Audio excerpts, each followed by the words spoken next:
In effect, this is almost a murder case. This is as close as you can get to it. He has taken away James Wheeler's life. He has taken James Wheeler away from his family and everybody that ever loved the man. I think based upon the nature of the crime, the facts of the case, and the serious injuries to the victim, of course this court is required to sentence him to life in prison on the kidnapping with bodily injury.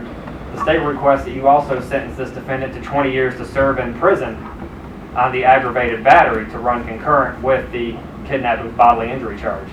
Mr. Harrison would be a first offender. He has no felony convictions. He's been acquitted in the past of anything that the state has brought against him. The first offender is not available for...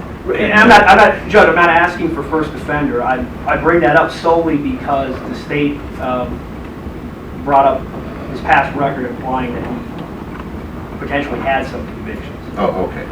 But he would be a first offender who were eligible. In this case, it is not. And again, you are aware of the facts, and you're aware of the evidence that would implicate Mr. Harrison. It was very strong.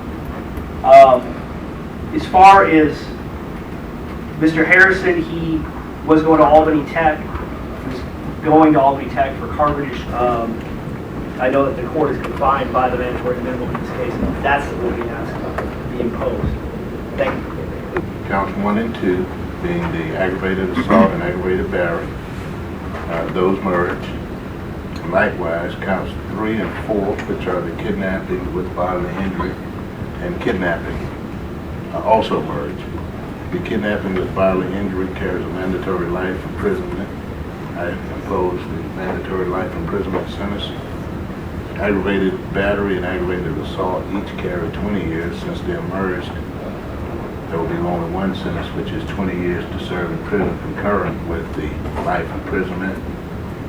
Pursuant to the provisions of Code Section 17-10-6.1,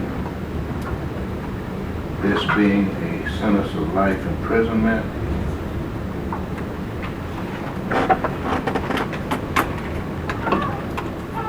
Mr. Harrison shall not be eligible for any form of parole or early release administered by the State Board of Pardons and Paroles until he has served a minimum of 30 years in prison. And that minimum term under the law shall not be reduced by any earned time, early release, work release, leave, or other sentence-reducing measures under programs administered by the Department of Corrections. Thank you. That concludes.